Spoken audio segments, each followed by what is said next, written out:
Hello, everyone. Good evening, and welcome to the 99 Days Life Coaching. My name is Grace. I help women to reclaim their fit body and vitality. All right, just to share with you, right? If you guys know, I'm actually from Malaysia. And before I jump on this Facebook Live, one of the news from CNA just pop up. So I just, have a quick watch on the news itself. It is about the mental health in Malaysia. So the issues of the mental health is on the rise in Malaysia. It was due to the COVID pandemic, and on average, there was about 4 suicide cases reported each day. And therefore, it's somehow rather, connected to my topic today, which is the toxic thought patterns. And yeah, and we shall actually, just there are actually three toxic thought patterns that I would like to share with you today because from the way I observe the people around me as well as my clients itself, so I eventually summarize that, these three important toxic patterns in human being.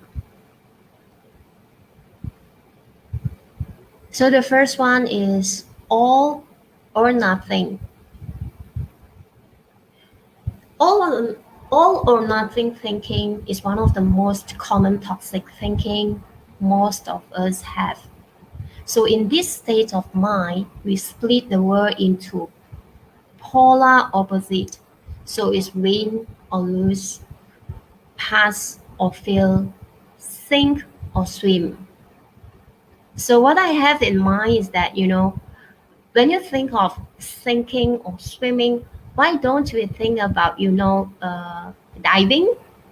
Yeah, this is a lame joke, okay? So by imagining there are only two options, the way forward seems to be clearer, really. Imagine you are busy with your Zoom meeting and therefore you actually miss out one of your online yoga class and you tell yourself this.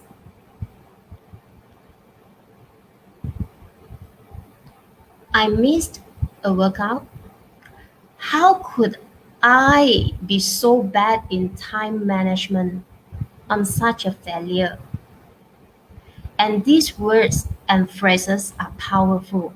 They promote a mindset in which our skills and abilities are fixed and the outcome is already determined.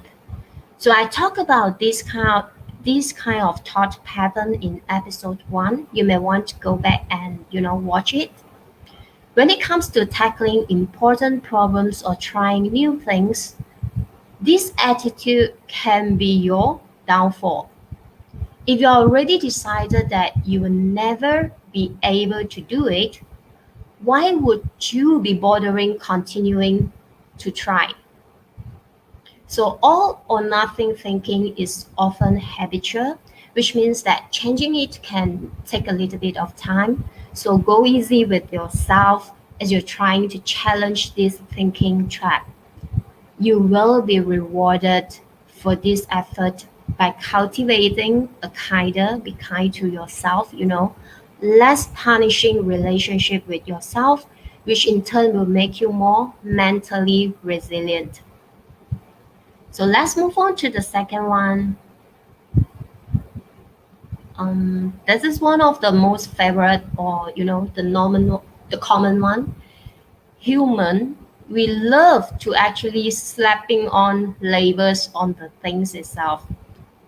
And therefore in this sharing itself, I'm actually trying to label these three things on all of you here, is the mental distortion, the three most important mental distortion on all of you here. However, all this labeling itself actually comes with some risk. And why am I saying so? Because especially when it comes to evaluating our own performance, it gets easy to get a bad grade maybe in your English test, and then you label yourself as a failure, while you may have been unsuccessful there. You can't use that as the official barometer for the entire life of yours. In fact, many hyper successful people were failure first. Look at MJ, what he said, Michael Jordan. I feel over and over again in my life, and that is why I succeed. And look at Steve Jobs.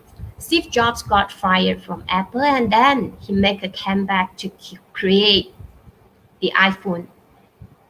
So a word does not define you. The third one, we have these idealized versions of ourselves and others that are often impossible to live up to. We target should statement at people. Example, she should have been nicer to me. They should have paid me more. We target them on ourselves as well. I shouldn't have eaten that slice of, extra slice of pizza. I should have go for my exercise this morning. And all these words, should, must, never, ought, need, have to, or you can't. All these words actually create a guilt, frustration, and anger in ourselves. And know that you cannot control others, but you can actually be kind to yourself. So let us all stop all these toxic talks and stop them for being such a disaster for your well-being. And tomorrow I will be sharing about mindfulness. If you are a fan of mindfulness, then do drop by for tomorrow's session. Thank you and bye.